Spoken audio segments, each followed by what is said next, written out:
everyone. Welcome to Hallmark Movie Drafts, the podcast where guest panelists are all Hallmark movie enthusiasts who love to debate, rank, and create definitive top 10 lists, and sometimes top 15 lists, of Hallmark movies. I'm Lynn Austin, your host, and co-hosting with me today is Erin Beth Cermak.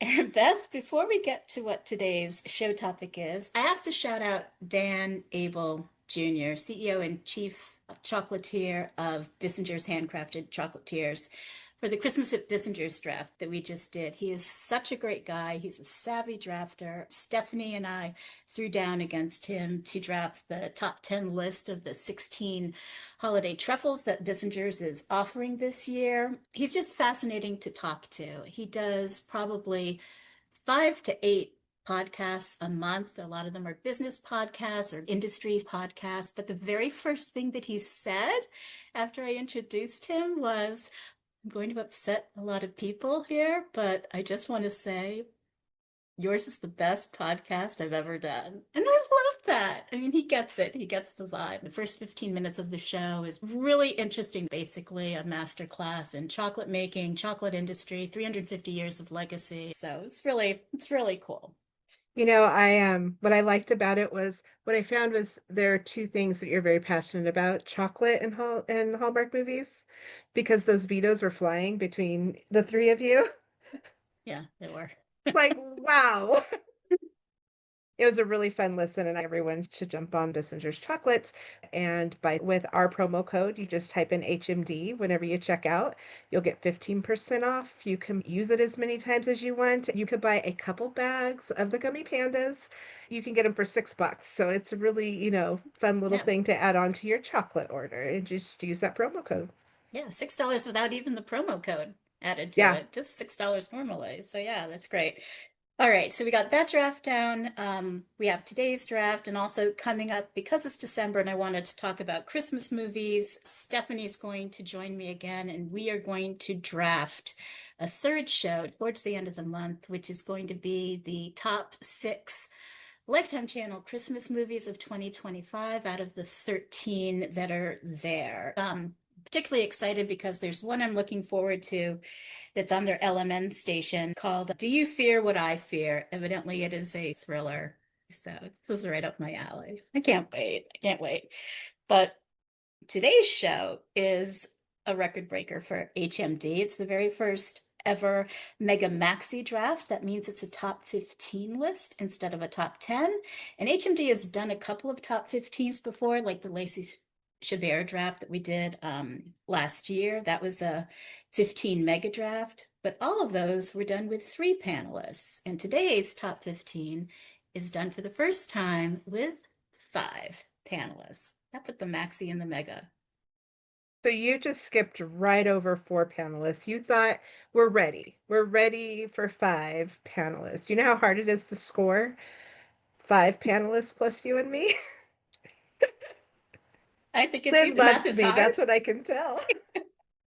Math is hard, but yeah, I guess I did kind of look right past 4, and why not? 5's a nice round number. You can do it. You told me I earlier before we started recording that your spreadsheet for scoring is 2 pages for the first It time. is for the first time ever. It's a 2-pager. I told Lynn, I said it's kind of like playing bingo. I'm looking at each card. Is that movie on this card? Is that movie on this card? So, but we will make it happen. With the first ever Mega Maxi draft. It's on a crazy topic. It's for best 15 Hallmark movies featuring hunks in glasses. All because you said yes, Lynn, I think. And now, I will just work my way through these score sheets. So I beg to not have to speak a lot, is what I told Lynn. But I think there are plenty of voices today, so mine does not need to be heard. There are plenty of voices. There are passionate, opinionated voices. The reason it turned into a mega draft was because 5 people right away wanted to do this. One of the people, actually 2 of the people who conspired to suggest this topic are on the panel. It's going to be really interesting. I've seen their personal 15 lists already. I can already say it's going to be wild. Also, listeners, just so you know, because the drafting positions change for a top 15 versus a 10, I've changed the vetoes and the veto overrides that typically happen in the draft. And I'll get to all of that when I talk about eligibility and the format for today. So, right now, let's just do some quick intros of today's panelists and then jump right into the gameplay. We've got a lot to do. Everyone competing today has drafted at least once. Two of the panelists are already eligible to compete in the 2025 Tournament of Champions in January and February. And whoever wins today will be the final eligible player to compete in that tournament. So there are stakes today. There are big stakes today. Let's find out who's who. First up is Meredith Lewanowitz. Mayor, welcome back. You just did the Nile Mater draft back in October, which you co-won. So you're one of the players competing in the Tournament of Champions again. You've done it before. You were a 2023 finalist. And I just want to say that the topic of doing hunks and glasses was your idea. Am I right? I'm gonna blame Hillary and then just say I made the post about it. So, I was the galvanizer. So, You were the gal. but if you think it's a great idea, then sure, it was mine. I think it's an awesome idea. Absolutely an awesome idea. Was it because of the Brendan Penny movie in Merry Measure, or was it because of the Haul Out the Holly movie? I couldn't remember. Brendan Penny is the shot heard around the world. He started the glasses thing, and then everybody started noticing glasses on men in these movies. And so, yeah, he started it all. He's a trendsetter. He's a trendsetter. All right. Well, good luck today. Sit back. We've got a few more introductions to do. So next up, well, you know what? Let's just go right to Hillary Kovacs. I don't think she was blaming you. I think she was celebrating the fact that you came up with this idea, Hillary. Welcome back. I feel very celebrated. Yes. I will not take full credit. So shout out right back to Meredith. So you've drafted before. You drafted a couple of years ago, like back in 2023, and you went up against Brandon Gray from the Deck the Hallmark podcast, Mhm. and Ryan Papala, who was one of his co-hosts for The Way Home Season 1, a series on Hallmark Channel that blew all of our minds. And you ended up beating them. These two pros who were very opinionated and very bold, you won.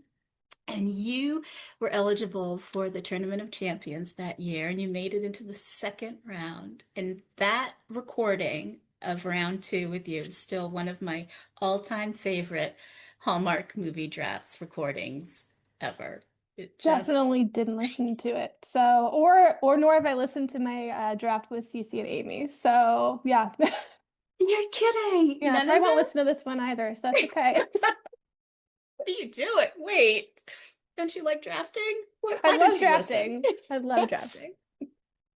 Well, I'm just thrilled that the topic of hunks and glasses is what got you back onto the show because I've missed you. I don't get to talk to you very often, so it's really lovely to see you. So good luck to you today, all right? Thank Okay. All right. Our third panelist made her most recent drafting appearance in August when she went up against Daniel Thompson, also from Deck the Hallmark podcast, and Sarah Davis to draft the top 10 list of Hallmark movies written by Nina Weinman. And Nina Weinman joined us for that whole show, which was so fabulous. It flew by, even though it was 4 hours. Just incredible. But she shared so many behind the scenes stories. It was just awesome. You won that draft. You beat Dan, much to his chagrin. No, he was a good sport. So you're going to be in the TOC as well. And all I can say is, Erin, welcome back. Let's not do 4 hours again, okay? Agreed, Lynn. I was like, okay, 5 drafters, 15 movies. This might be 5 hours. It might make Nina look like nothing. No, that draft with Nina and Dan and Sarah was a fantastic time. But I will say I am more nervous and for this draft, I don't know what's going to happen with 5 drafters and 15 movies. So I am ready to see how this goes down. I'm excited for you. I absolutely am. And actually, Spotify just dropped their 2025 Wrapped statistics for HMD, and I posted that on our Hallmark Movie Drafts Instagram, and the Nina Weinman Show is actually #1. I think that's pretty fabulous considering all the shows that we've done. We're doing 19 this year. So way to go. 4 hours and #1. Who'd have thunk somebody could sit through that? Just shows how fascinating you guys were for that draft. It's a great time.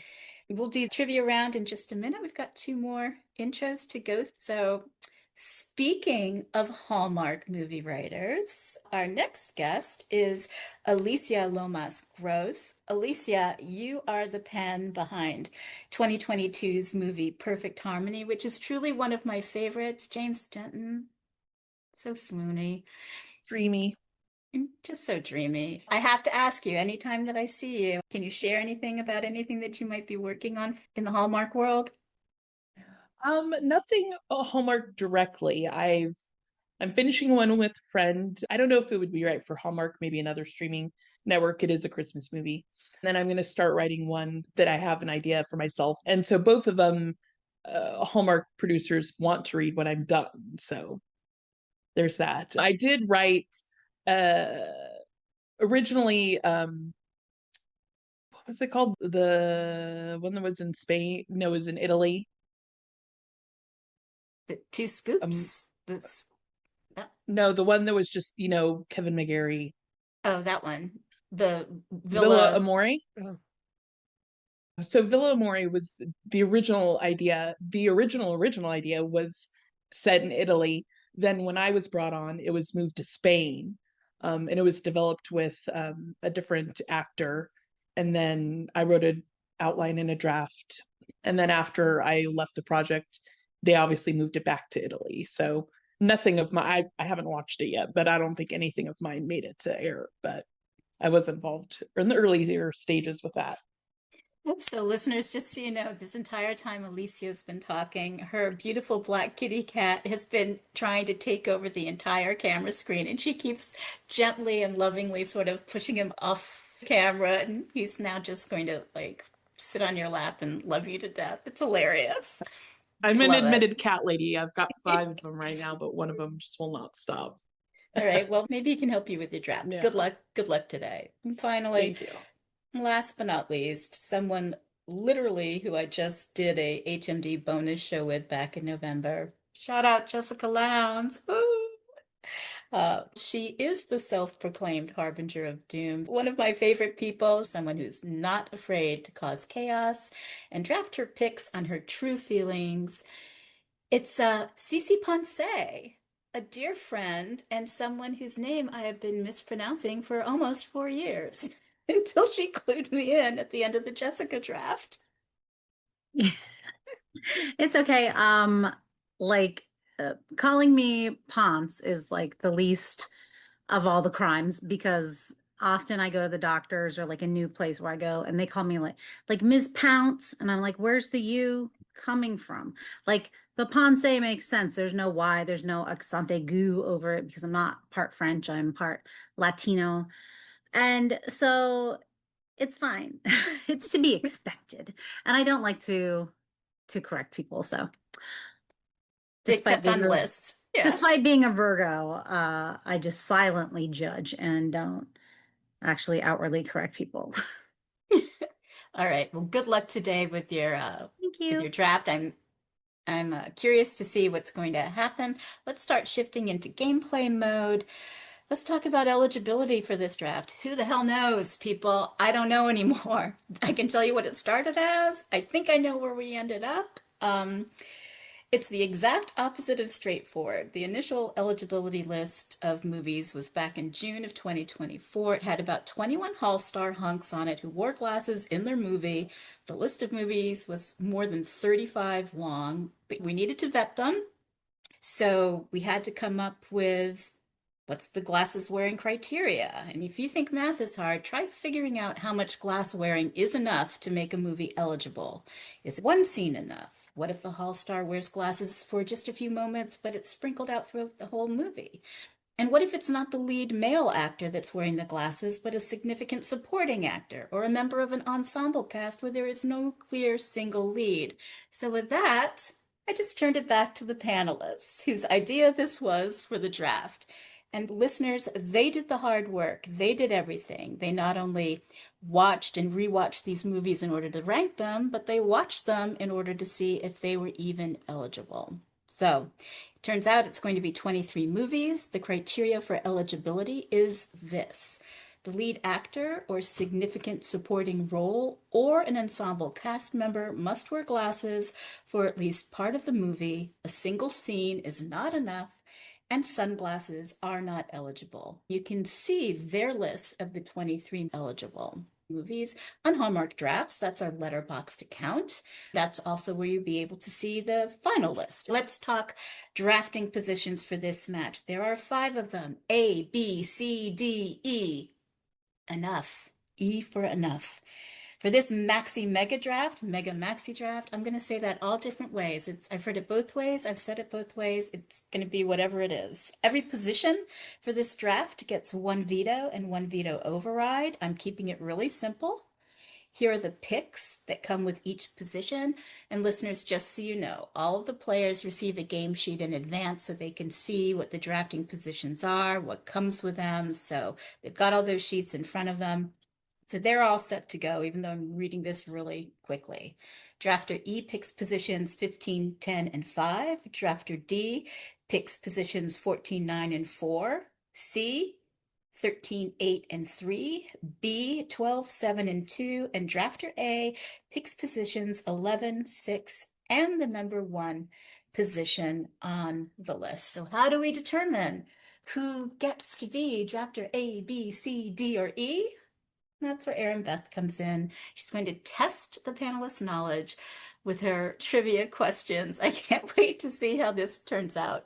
The first person to answer one question correctly gets to pick their drafting position, and everybody else has to answer the next question correctly in order to get their drafting position, and the 5th person is just going to get whatever is left over. If you're first up in the picking order, you're going to be first up in the veto order. As I already said, everyone today gets 1 veto and 1 veto override. Nothing else. So, Erin Beth, it's up to you. Good luck in this trivia round, and good luck to the players. All right, so here are our 3 trivia rules. 1, you can't answer until I have finished asking the questions. No jumping in before I've finished speaking. As soon as I finished asking the questions, you're going to raise your Zoom hand and wait for me to call on you. Then you give your answer, and I'll tell you if you're right or wrong. If you're wrong, you cannot guess again until the other drafters have made a guess. If no one answers correctly, I will move on to another question. Does anyone have any questions? No? Well, then I have a few, and I hope I have enough. So, if you guys are ready, we are going to start out with Wes Brown is an out-of-control HOA president in Haul Out the Holly. What ingredient does Lacey Chabert accidentally put in her shortbread cookies? Oh, Meredith was up quick with that. What is your answer, Meredith? Salt. Salt is correct. So Meredith will get to pick her drafting position first. And I'm going to ask more questions to see who gets to go second. All right. In A Not So Royal Christmas, it has Will Kemp lying to Brooke D'Orsay about how royal he truly is. What does Brooke see that makes her realize Will is not really a count? Alicia, the only one to raise their hand. A photo in his mom's bakery or whatever that was. That was very specific. I would have just accepted photos, but yes, a photo in his mom's bakery is the correct answer. So Alicia, you get to go second after Meredith, and we're going to see who goes next.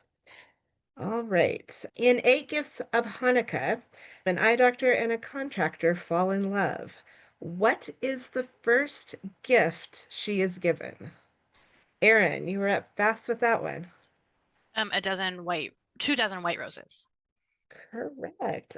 I'm very impressed with the very specific answers, because I always say the specific answer and then I say would accept onto the side. We have one place left to actually get a choice of what you're going to get. So let's see who is going to get that. Who's it between? Cece and Hillary? Cece and Hillary. Cece and Hillary. All right. All right. Ashley Williams and Luke McFarlane are best friends and trading places in Notes of Autumn. Who fired Ashley from her waitress job in college? Cece. Luke's character did. Yes, he did. Very good. I am so happy and relieved. I was so worried I was going to run out of questions today. Yeah, I was really worried too when Erin Beth sent me her list to look over. I think there were only 10 questions, and I'm like, is this going to be enough? Sometimes I'll do Yeah. all the movies, but I will do a minimum of 10 questions. I was not thinking whatsoever about 5 people needing to do 4 questions. I added a few since, and I was like, I just hope I have enough. This was great. You guys did a great Fantastic. job. All right, so Meredith, what drafting position would you like to have? A, B, C, D, or E? I would like to be drafter B. Meredith is going to be drafter B, so she will get picks 12, 7, and 2. Alicia, what drafting position would you like? I want drafter A. Alicia is going for drafter A, so she will get picks 11, 6, and the number 1 position on the list. Good choice. Did your cat tell you to choose that? I thought so. Yeah. I take all my directions from my cats. There you go. Erin, that leaves drafter C, D, and E. Which one appeals to you? Sorry, let's go with C. Okay. Erin's going with C. She will get positions 13, 8, and 3, and you'll be third up in the veto order for every round, except the one that you pick on. Okay, Cece, you are left with drafter D and drafter E. I'll take D. Okay, Cece is going to take drafter D, so she gets picks 14, 9, and 4. And Hillary, you get to kick off the list. You get positions 15, 10, and 5. And as I've already said, everybody gets 1 veto and 1 veto override. Let's see what happens. This is very exciting.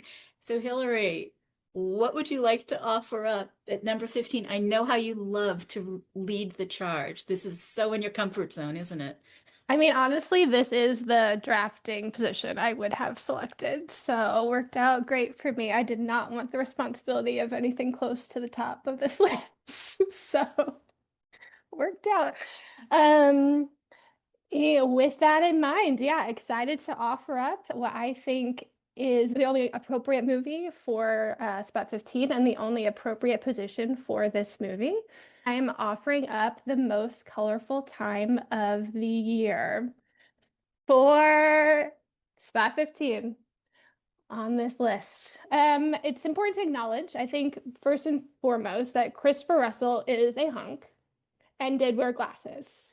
And the most pure version of eligibility on this list, I think. Could not have been a more glasses-oriented movie. Do I think this movie is complete trash on all levels? Yes, every level. In my rewatch, I thought maybe it would appeal to me more. It did not. The plot, the dialogue, the acting itself, nothing hit. But this movie simply has to be on this list and cannot be higher than spot 15. That is my offering to get us started. It is, first of all, beautifully said. This movie is, when you think hunks and glasses and Hallmark movies, this movie is the one that's just so authentic and so organic. It's from 2022.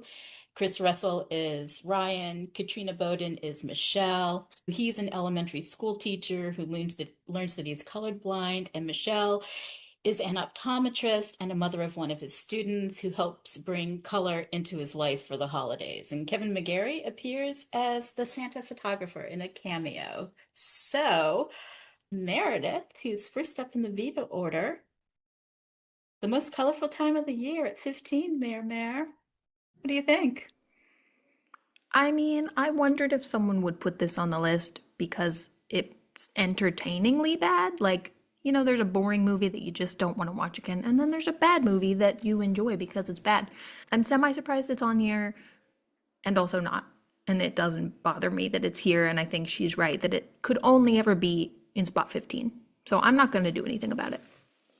Meredith's not going to do anything about it. Alicia, are you going to do anything about it? Well, let me read. I said if this got played that I wanted this to be read as its summary. This is my favorite review of this movie on Letterboxd from a user only named Lisa and an alien emoji. She gave it half a star. Optometrist who is being stalked by her ex-boyfriend unethically forces colorblind teacher into medical trial for colorblindness correcting glasses, and along the way also harasses him into displaying religious holiday decorations into his science classroom where there are almost certainly a fire hazard, and then they kiss, the end. So that's pretty accurate. Yeah, she's I not told wrong. my friend, yes, exactly. I told my friend that I was doing this draft, and she at the time really didn't watch any Hallmark movies, and she immediately knew about this movie. And then the other night I told her, I said, if this movie gets played, if I'm gonna have to use my veto. But now I may have to eat my words because I do get Hillary's argument. I really do.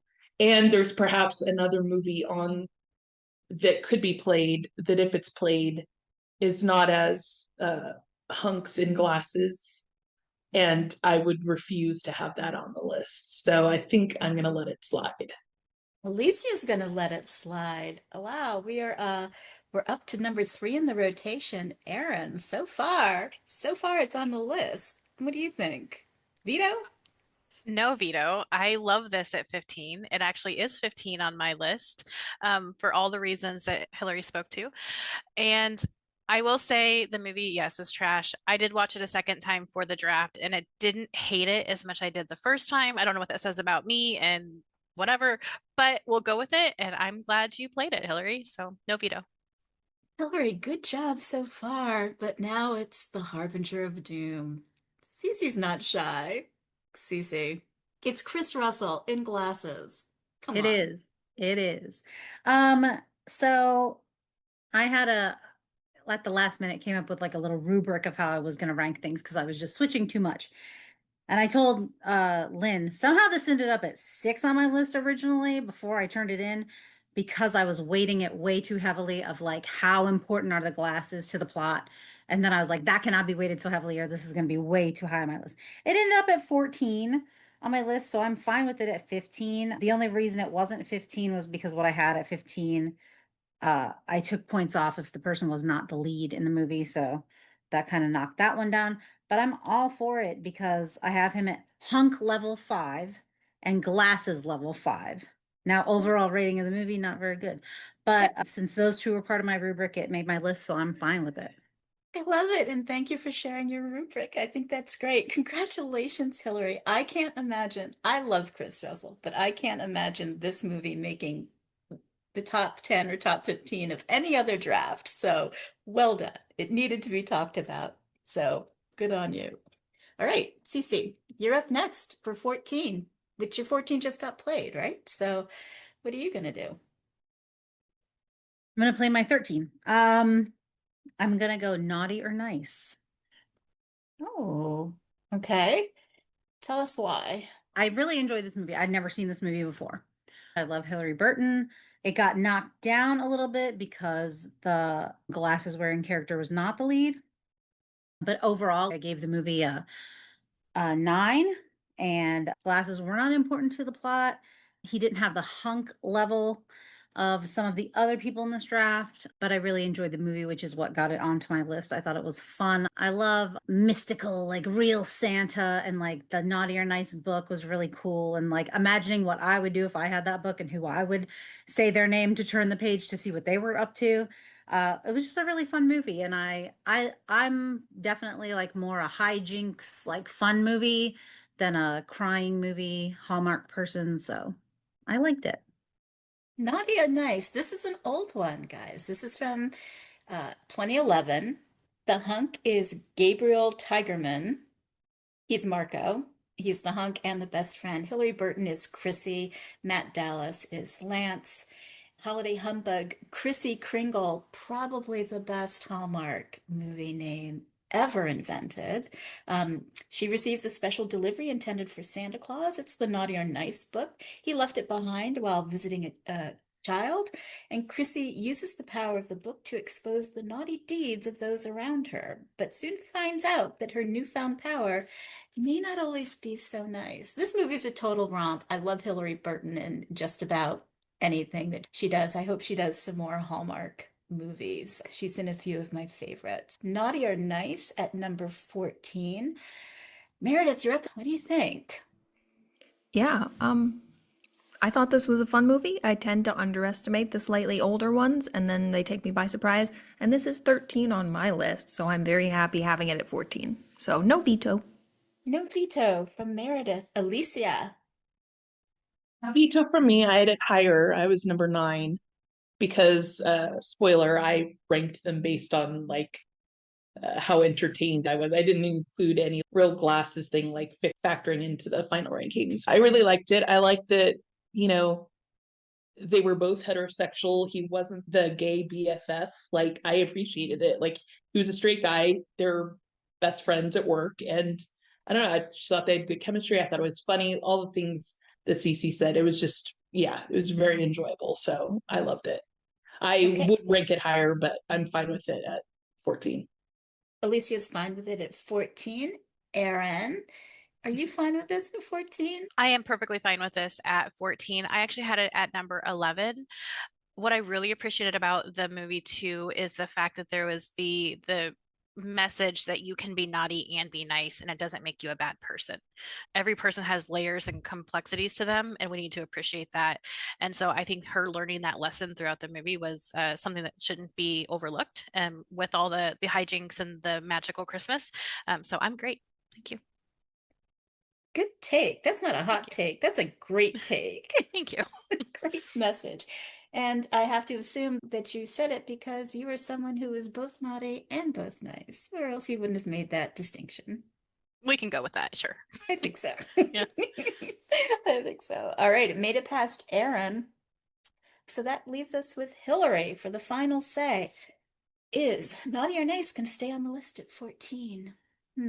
I'm gonna let it stay on the list. It was not on mine, though it was because of the weight of the glasses of it all for me. I really liked this movie. I had seen it before. It was fun to rewatch it. Yeah, just kind of my internal ratio. It was just a few spots off my list, but I'm not gonna use my veto on it. Not today. All right. Well, congratulations, Cece. You got your number 14, so you can sit back for 5 more rounds.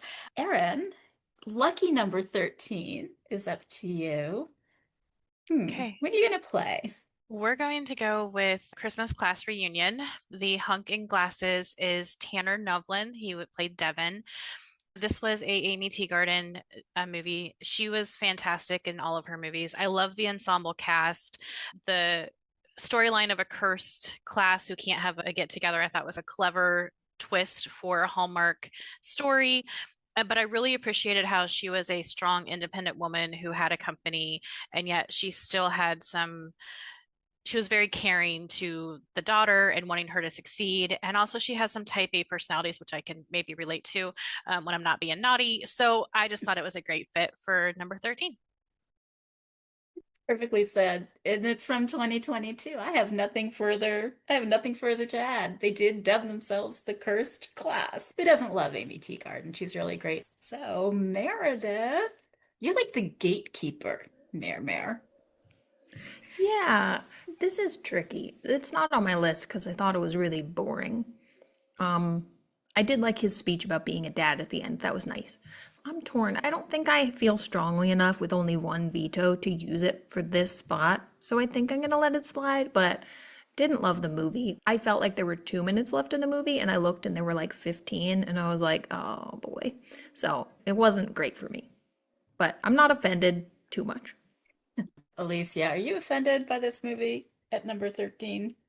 I guess I'm offended. This is the other movie that I have to. I have no other movies that I care that much about that I don't want on here, and so it was this one and Most Colorful Time. So I guess I got to use my veto. Alicia is going to use her veto. Christmas Class Reunion may be played again by anyone further up the list, so let's just park it for now. I won't ask everyone what their thoughts are. We'll see if it comes back or not. And if it doesn't come back, we can talk about it after the draft is done. Aaron, what are you going to replace Christmas Class Reunion with? I think I'm gonna go with Happy Holidays from Cherry Lane. Um, Ben Ayers did look really good in glasses, but I also kind of went with Alicia's type of ranking. I didn't really pull in a ranking as to how the hunks look in the glasses or how much their glasses are in the movies. I went with what I thought the quality of the movie was. I really like the crossing of the years. I thought that's really well done, I think, with all of the Cherry Lane movies. But really, what stuck out for this one is the storyline of Benjamin Ayers and his father and how they were able to, after all of those years, have a conversation and realize that there is mutual respect for each other. They just don't know how to show it. And I don't know, it really found me like as I was watching, it found me really missing my dad. And I was like, okay, like, and so I had a little bit of tears.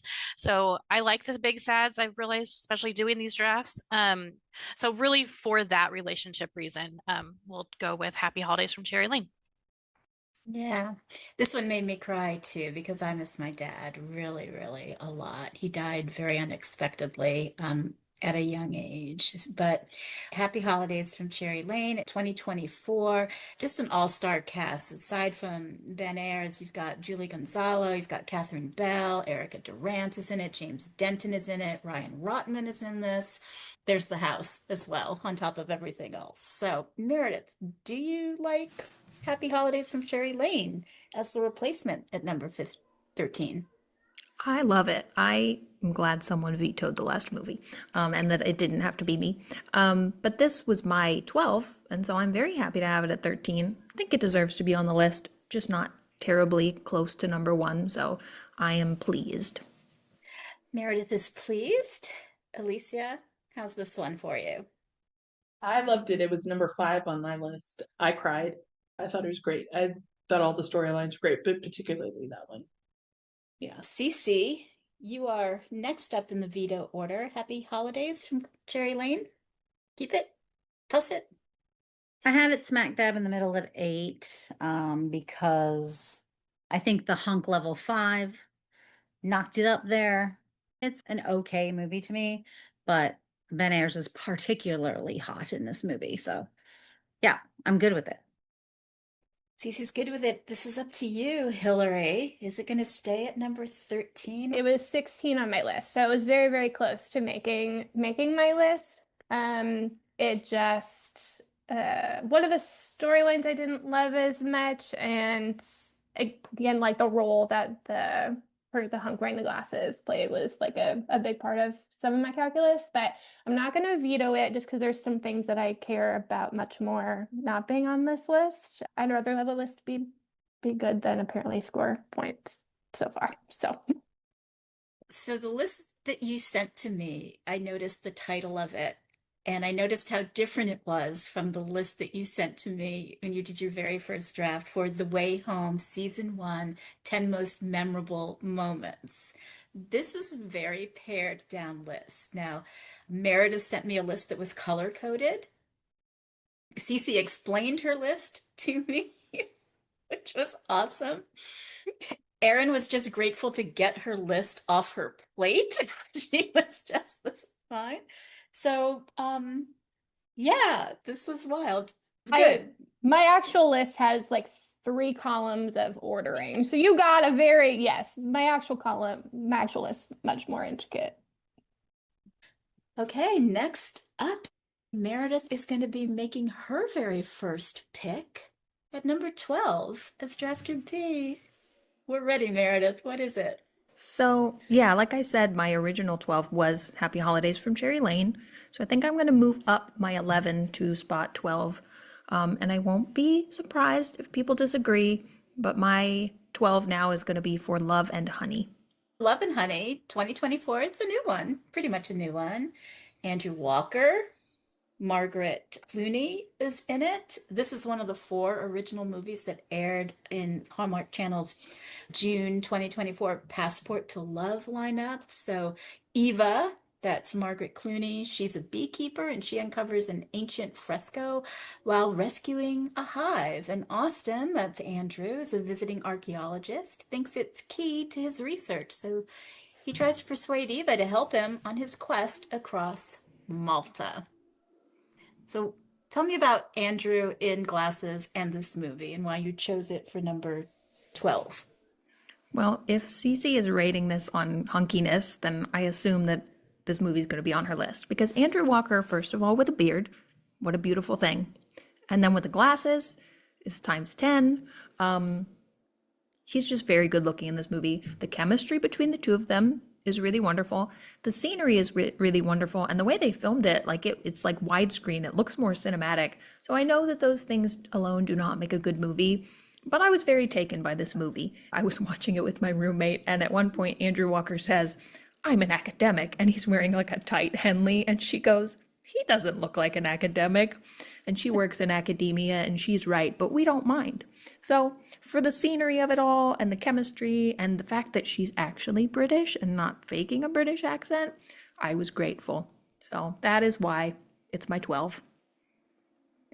I love that explanation. That's perfect. Oh my God, I can't stop laughing. Okay, Alicia, you are first up in the veto order. You don't have a veto left, but you like this movie at this position? I would score it much lower, but I don't have a veto, so I can't do anything about it. But yeah, Malta's a beautiful place. Andrew Walker is a beautiful person. Um, and yeah, that's probably all I'll say on That's pretty much sums it up. Aaron, you do have a veto. You do have the power to get this off the list at number 12, at least. What do you think of For Love and Honey? Should it be here at 12?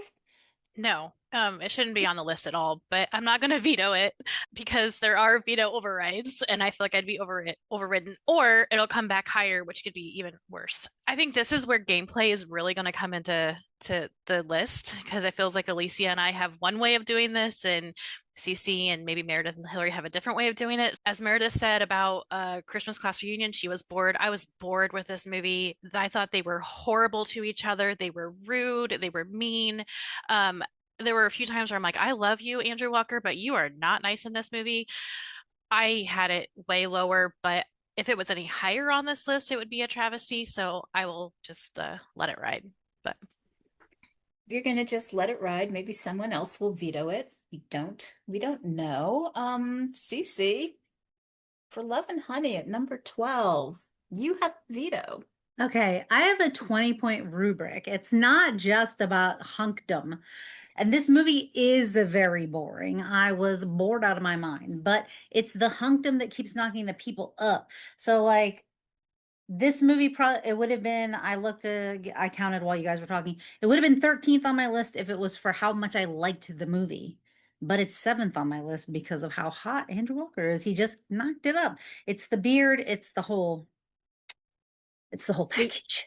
It's the Andrew But of it all. It's the I'll Andrew leave of it on all. here because I'd rather get the 1 point than the 2 points. But I did have it higher, but it definitely was the hunk of it all that knocked it higher. Some of these movies, it's the overall, like I liked it and it made that a lot higher, but some it is just how hot they are. And in this case, it's that. All right. So far, so good. Hillary? Yeah, I liked this movie. I liked it more the second time around than I did the first time, which I was surprised by, and I had it higher because of the Andrew of it all, but also because I enjoyed it a lot. But it's the only way I'm going to get this point, so it's going to stay right on here. All right, so far we have at 15 the most colorful time of the year, at 14 Naughty or Nice, at 13 Happy Holidays from Cherry Lane, at 12 For Love and Honey, and at number 11, making her first pick of the draft. She's waited a long time. Alicia, what is it going to be? Well, I'm looking at my list, and my number 11, I don't know, we have two different series in this eligibility, and I've ranked the two series like kind of high, but I don't think other people did, like every movie. So I'm going to go with my number 12, which is Lucky in Love, with Ben Hollingsworth and Jessica Zor. I don't know how you pronounce her last name. And I'm in the middle of listening to the Nina Weinman draft, and so I don't feel bad that I'm ranking it this high because Dan, tried it at, number 10 or whatever. So Yes, he did. yeah. All right, well, Lucky in Love, 2014. You've got Ben Hollingsworth, as you said. Jessica Zor is Mira. It also stars Peter Benson and Cindy Busby. When Mira's April Fool's Day tricks materialize, she finds herself promoted to the perfect job, dating the perfect man, and living in the perfect home. And Mira's newly upgraded life event involves working with her CEO on a coveted work project. Everything is just going so, so well. Everything is just positive, and she's got big challenges.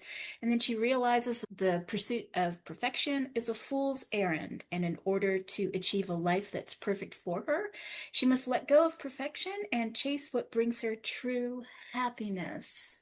Yeah. This movie's a Yeah. romp. Yeah. Yes. I liked it. I wished it actually had magic, like all of the April Fool's jokes things, like they came true, but it wasn't really magic. I wish it had that little element of magic. I like that they took April Fool's and made it into a movie. I wish they would do that more because there are a lot of other holidays that they could do that with. I like the fact that he wore glasses all the way through. I think he's a hunk. I think he's always good at, and I mentioned this every episode of this podcast that I'm on. There was a tweet where Alana Bennett, she's a writer, she said the number one thing a man in a rom-com needs is the ability to look at their love interest really well. The man barely even needs to speak if he just knows how to look at a person. And I think he's really good at that. So yeah, I liked Jessica. I think she was great. I like that Peter Benson was not a jerk. I know, but he's so good at being a jerk. And he's a great director, too, in real Yes, he life is. of these movies. That's great. All right, Lucky in Love, number 11. Meredith, what say you? I don't like this movie. It just felt so 2014. I have an irrational anger at those giant donut buns, and there was at least one of them in this movie, and it really upset me. But I don't know what to do. 11? Ugh. I think I'm gonna feel stronger about other movie placements, so I guess I'll leave it, but maybe someone else will do the dirty work for me. Please. So you have strong feelings about a man bun, but you like a cinnamon bun. Yes. Yeah, but not on the top of your head. Got it. Nope. That's pretty clear. I think that's fair. All right, Erin, what about you? I'm having a serious case of deja vu if you might listen to the Nina Weinman draft. I don't like this movie. Ugh, Meredith, why did you not veto it? Because she It's wants you to veto I it. know, right? It's literally 21 on my list. There must be something about this movie that I'm just not getting, truly. Oh, shoot. I'll use my veto. I really don't like it. You're welcome. I took one for the team. But Oh, and Alicia, if that was gameplay because you just listened to it and you knew I didn't like it, kudos to you. But I'm not a fan. Erin is not a fan. We'll save it. It might make someone else's list, higher up. You never know. I'll just say it's number 3 on my personal list, but my list doesn't matter. Erin, Beth, was this one on your list? I can't remember. No, Aaron, I'll back you and Meredith up on this one. It just didn't do it for me. Sorry, Lynn. Wow. Okay, Did that's not do it fine. for me. That's fine. All right. So Alicia, Lucky in Love got vetoed. It can be played higher up on the list. It just can't stay at 11. What are you going to replace it with? I'll go with In Merry Measure with Brendan Penny and Patty Murin. Oh, In Merry Measure is Alicia's replacement. That's a Yes. bold move. I see that you should see these reactions. We've got full curled lips. We have hands that just went up. Like, what are you doing? Hillary's got a great game face because she's like, you're not going to see what I'm really thinking here. Again, I Explain based it on, yourself. how, entertained I was by it. And I liked it the first time. I liked it more the second time. I know it's essentially the genesis of this episode. I wish Patty Murin was in the lead and more. I won't go into my feelings about that on this podcast, but she deserves it more. The only thing that I didn't like it was an odd recap at the end of flashbacks of like little scenes. They don't do it in other movies. I'm like, why are we doing it here? He obviously looks hot. And yeah, I don't know. I just have other movies higher. Oh, listen, she sounds so coy, you guys. Oh, I don't know. I just have other movies higher. It's just In Merry Measure. I think it's the movie that started this whole topic of a draft. Yeah, okay. You go pet your cat for a second. We're just gonna see what happens here. I don't know. This is some serious gameplay, Meredith. In Merry Measure at number 11. What are you gonna do? This hurts my heart. And I Of wish I weren't course. the first in veto order because I feel like other people would veto this. But I just can't have it at 11. It needs to be at a higher place for the Brendan Penny of it all. Honestly, yeah. Just for that little weird body roll he does at the end of the movie, it's a great moment. So I'm going to veto it, sacrificing my veto for Penny. Meredith is sacrificing her veto for Brendan Penny. Let me just make a note.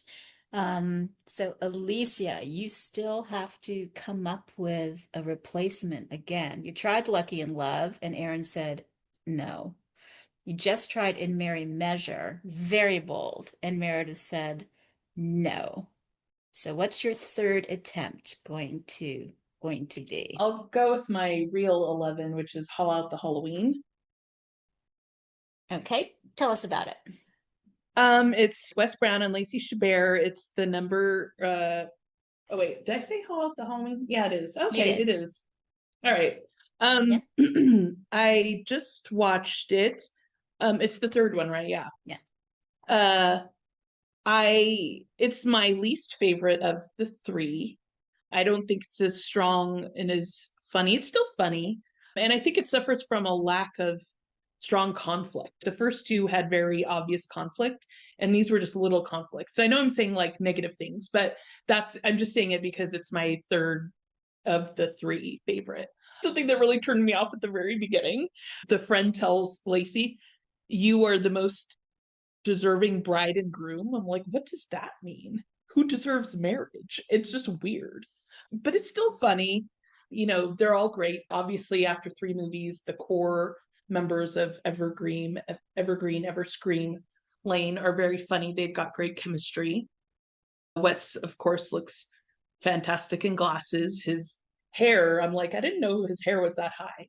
I wish he would wear glasses throughout the movie, but he's one of those takes it on, takes it off type with the glasses. So yeah, I liked it.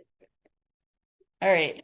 Haul Out the Halloween 2025. The whole gang's back. Lacey West, Stephen Toplowski, Melissa Peterman, Ellen Travolta. Everybody is in this. So this is great. Yeah, it was good for them to find another holiday to get the band back together with. So, Meredith, you're out of a veto. Would you have kept it here? It wasn't on my list. Well, I guess it was 16 for me, but this is fine. And I can't do anything anyway. And you can't do anything anyway. And Aaron, Not that you I'm can't do salty. any. Aaron, you can't do anything anyway either. But was this on your list? It was on my list. It was slightly higher. So yeah, I'm good with it. Okay, Aaron's good with it. So, Cece, you actually can do something here. You still have a veto. Haul out the Halloween. What do you think? for number 11? I won't do anything about it because it was also my number 11. Overall, I really love the movie because I love Halloween. Halloween's like my second favorite holiday after Christmas. So hunk level 5 once again. But it also did get docked off because I did take a little bit off if I was ranking something in the same series higher because I didn't want them to be all chunked together at the top just because the person was hot. It ended up at 11. So I'm great with it on this spot. DC likes it. Hillary, it's all up to you. Haul out the Halloween. Holla. Well, I'm happy to be a twin with Cece because this was also 11 on my list. Yeah, ranking within the series was really hard. Like was intentional about bumping things back that I might have bumped up. But yeah, 11. You all had your first picks. Getting ready to do number 10. We've got 3 vetoes out of the game, Aaron, Meredith, and Alicia. They only have overrides. So really, Cece and Hillary are the only 2 people that can really impact this list from a veto standpoint, but then there's always these overrides. And you know what? This is what I mean. I always forget to ask, do you want to play an override? And I've forgotten for the 3 vetoes that have been thrown already. So I'm just going to assume you were all cool with those vetoes and just keep going. Okay. All right. Let's do number 10. That would be Hillary. Back to you for your second pick. I have a feeling that I'm going to have feelings from people about this one, and that is okay. I am just bracing myself internally. I am going to put for number 10, Notes of Autumn, which beautiful movie. It was, I know, CC in particular, I was expecting some reaction. Beautiful movie. It was the very first movie I watched for this list at the beginning of October or something. Like it's been forever. And then I didn't watch movies for weeks. So it might be in part because of that. The scenes where Luke's character had the glasses on were fun because they were the writing scenes almost exclusively. And we had the fun, like Pascal and Kevin acting of the writing scenes. That was a fun element of the glasses of it all. But as beautiful as this movie was, as much as I liked all of the relationships at play, my comments are like, everyone's very pretty. And I really, really enjoyed the movie. There were just other ones that edged it out. But I think it's a top 10 movie on this list for sure and should be represented. So 2023, Luke McFarlane, Ashley Williams, Marcus Rosner is in it, Peter Porte is in it. Just great, great ensemble cast. There's a lot going on. And then, of course, the cameo appearances by Kevin Smith and Pascal Hunter from When Calls the Heart, acting out the writing scenes that Luke's character has done. So good choice for number 10, but will it stay there? Meredith, you can't do anything, but yeah, you like this at number 10? Would have been higher on your list? It's higher on mine. It's number 4, but it's not because I like loved it. I just thought, hey, this is qualitatively a little better than the average and creative. So I'm not bothered by it being number 10. That's fine with me. Yeah. Alicia, you too. You can't do anything, but you like this at number 10? I had it at number 6, but yeah, I liked it. I thought the Luke and Peter story was definitely stronger. But yeah, I liked it a lot. Yeah, definitely. And Aaron, same for you. Yeah, I'm right between Meredith and Alicia. I had it at number 5 for all the reasons they spoke to, and yeah, so we're good. Okay. All right, Cece, you still have a veto. You had a big reaction when she mentioned this title at number 10. So, is it going to stay here? There's too much going on for me to use a veto on something that's lower than 8. So I'm not gonna do it, but it's my number 2. It's one of my favorite Hallmark movies of all time. Everyone here knows I'm a giant Luke McFarlane stan. Like he is probably my top 3, maybe my top 2 Hallmark actors of all time. And I love representation. I love the gay storyline. I love everything about it. I'm also a big fan of A Gift to Remember series. Is that what it's called? Gift to Remember? Whatever the Peter Porte series is with Ali Liebert. I'm just a big fan of Peter Porte. I'm a big fan of inclusion. I'm a big fan of Ashley. Marcus, obviously, I think all of us in this today have met Rosner now and love him for everything he is in real life. So much different than the characters he's generally cast as. So, it had a overall rating of 9.1, a hunk level of 5, but I'm just gonna let it go because I feel like there are certain movies that if they get played in the top 8, I would lose it more. I might be wrong, but we'll see. That's why this game is so fun. I think that's a really smart move because we're only through the bottom third of the list. Let's do a quick state of the list. So far, we've got the bottom third done. We have at 15, the most colorful time of the year. At 14, naughty or nice. At 13, Happy Holidays from Cherry Lane. At 12, For Love and Honey. At 11, we finally locked in Haul Out the Halloween. At 10, Notes of Autumn. So at number 9, Cece, we're ready for your second pick of the draft. What are you going to offer up? Okay, this is rough because there's things I want to make sure are on the list, but then other things I want to kind of get in my spot. I'm gonna go with Darrow and Darrow Body of Evidence, the third Darrow and Darrow movie. Awesome. Tom Cavanaugh is the hunk. Miles Strasberg in glasses. Kimberly Williams Paisley is Claire Darrow. Wendy Malick is in this. It's the third in the series. For this one, Claire finds herself defending a woman already convicted of murder. And as she works to develop the defense's case, Miles, that's Tom Cavanaugh, the hunk in glasses, goes through a period of questioning his career as the ADA, working for the prosecution. There's a lot going on. And Antonio Caone, as we all know, is Chester Lime in this series, and we love that. So tell us why you picked this one for number 9.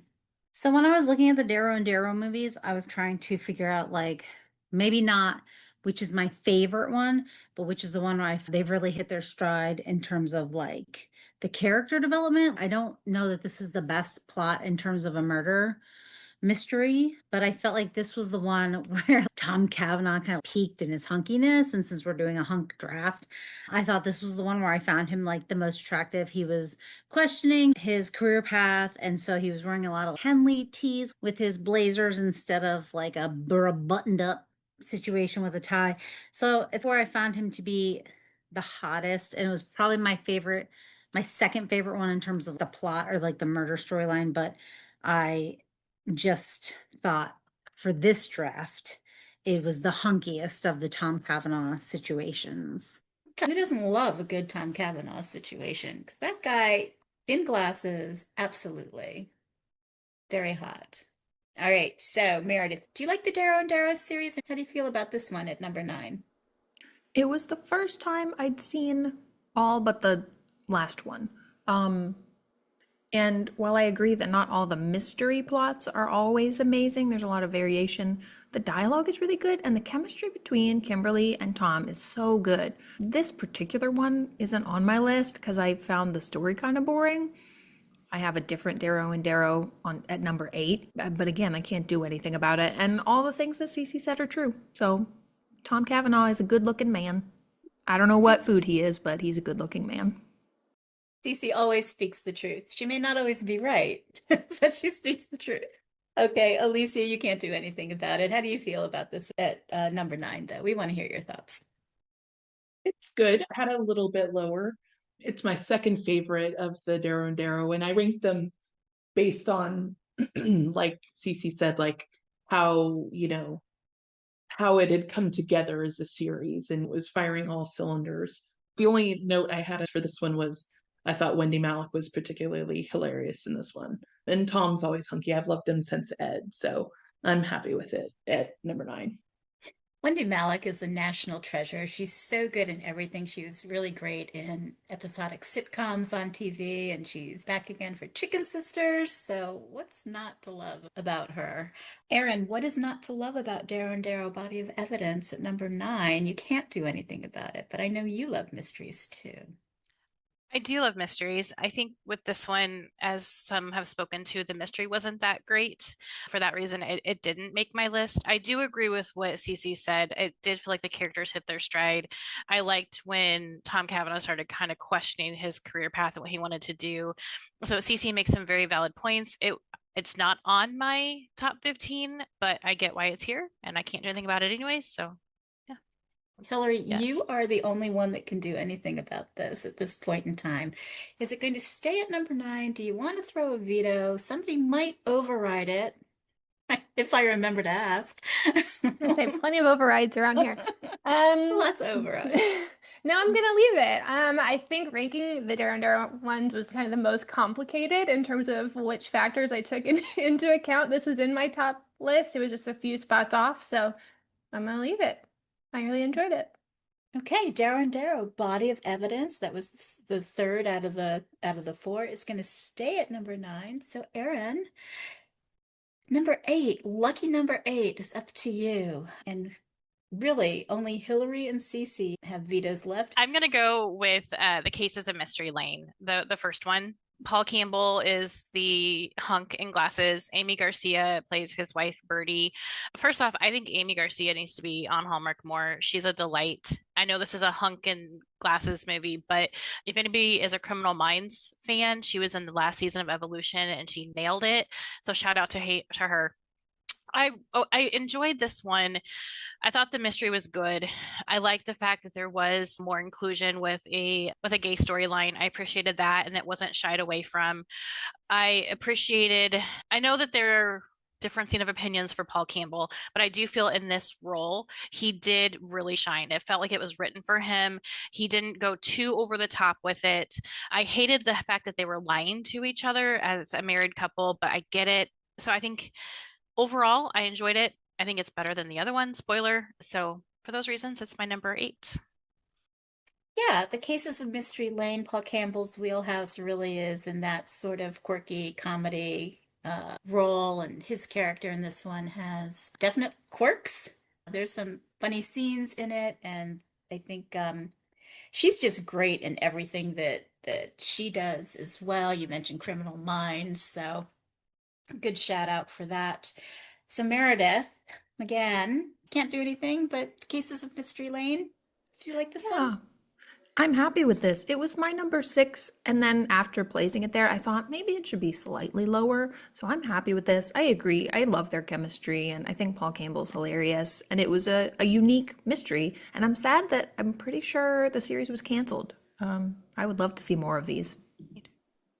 Okay, so we made it past Meredith. Alicia, you don't have a veto, but what do you think of this one in this series? It's my favorite mystery series. I'm not a huge mystery series person, but it's my favorite because it's super funny. I'm jealous I didn't write it, and I don't say that about a lot. So I had it, I think, number 1. So yeah, I'm happy with it here. I can't do anything about it to make it higher, but I don't think that I would bother. Yeah, and yeah. Okay. Erin, you can't do anything about it either, but would you bother to veto it if you could? No, it's my pick. Oh, that's right. I'm so sorry. Okay. You should see the sheet that I am working on to try to keep like who's picking, who's in the rotation, and who's got the draft. I can't imagine. Okay, it's your pick, so we'll Yeah. just make sure I edit that part out. You see, you have a veto. Paul Campbell, Cases of Mystery Lane. Paul Campbell. I'm gonna veto it. I don't want to use my veto this low, but A, it's not on my list. B, I think the other one is so much better, the second one. C, I hate Paul Campbell. So, yeah, I'm just gonna veto it. Sorry. I hate to do that because I hate having it done to me. So, No, it's okay. Oh. Actually, Cece, I was like 90% sure you were going to do it. I almost made something different just for that reason, but it's everyone okay. knows is like I can only wipe so much from the internet of like me criticizing movies and stuff when I'm doing one of these. Because in the past, I have gone into threads and been like, let me delete all my comments about this movie, or people will know how I feel about it before this draft. And I didn't do that, but nobody's gonna question. I don't think how I anyone's feel about it. surprised. I softened for 2 hours about Paul Campbell while I watched the second Cases of Mystery Lane because I thought he was so funny in that one, but I didn't like him in the first one. I think it's because of like similarly to Dan, like I hate when they're lying, especially a married couple lying to each other. It even bothered me in the second one when she's lying, she's continuing to lie about her like poker playing until she brings that up to him. I hate lying and I hate Paul Campbell, so sorry. Oh, I should have trusted my gut. I knew you were going to. Well, actually, you drew out the one of the last remaining vetoes, so really it's Hillary that's like, yes, Hillary's fine. So, Erin, what are you going to replace it with? I will replace it with let's do a not so royal Christmas. Will Kemp is the hunk in glasses. We spoke about it earlier. Brooke D'Orsay. I don't love royal movies. I did like the twist on this one where he, instead of a royal pretending to be a commoner, I use those words lightly, it was the other way around. So it was a unique twist on the storyline. I thought that, again, it was another movie with a lie. Didn't appreciate that. Their chemistry was good. I'm not a huge Brooke fan, but I actually enjoyed her in this, so that spoke volumes to me. And I really did like his relationship with his mother. So yeah, we'll see if this one goes through or if Hillary decides to use that last veto. We'll never know until we get to her because she's got game face. She She's does. like very good game face. Yeah, Not So Royal Christmas 2023. Will Kemp is basically the groundskeeper that the royal family pulls in and says, just pretend to be the count because he bailed on us years ago. So, and she's a reporter that's trying to dig up some dirt and get an interview with him and claims to be from a reputable magazine, but she's really from a tabloid. And there's lots of little hijinks and some great chemistry. So good pick for number 8, but let's see if it makes it through the gauntlet. So just really quickly, Meredith, would you have kept it? Ew, no. I wish I'd used my veto override. No pressure, Hillary. I watched this movie when I was trapped in a hotel room with COVID, which may have colored my experience, but not that much. I'm sad. Meredith is sad. Alicia, are you sad? It's Will Kemp. Yes, Will Kemp is I wrote that down. He's hunking glasses. I ranked it much lower. The accents were interesting. But I love Brooke. She's one of my faves. I didn't like the fact I wrote down, it seemed like they implied glasses were a genetic weakness. So I was kind of like, as a former glasses wearer, someone who got LASIK, I was offended by that. But whatever, I can't do anything about it. If glasses were a weakness, why we would never consider hunks and glasses. Come on, Hallmark, do better, or whoever wrote that, do better. Erin, Oh, that again, it's my was pick. your pick. I know. Erin, that was your pick. Cece, you can't do anything about it, but hopefully you're happier with this one. No, I'm not. I can't do anything about this, but I would have used my veto on this if I had had a chance. First of all, anybody who thinks glasses are a weakness, please explain why when I worked at Hot Topic, we sold like 20, 30 pairs of fashion glasses a week. So no, glasses are not a weakness, they're a strength. They are like a way to accentuate your face, just like makeup. I cannot speak highly enough of fake glasses, real glasses, whatever. When I tried to rewatch this movie, I had watched it like when it initially came out. When I tried to rewatch it 4 times, I fell asleep. So I just finally just put it down at the bottom of my list with a note next to it that says veto this if it's played. There are other movies that I also put them next to, so I had to use my veto. And so here we are. We're all Here, depending on Hillary now. we're all depending No on pressure. Hillary. So, Hillary, let's you and I just have a little chat for a second. This is number 8. You're the only veto left in the game. You could choose to veto this. Someone might override it, someone might not. But if you do use your veto, that means that whatever titles get played from 7 to 1 stay on the list. It's all well and good for somebody to say no pressure, Hillary. There's a shitload of pressure. What are you going to do?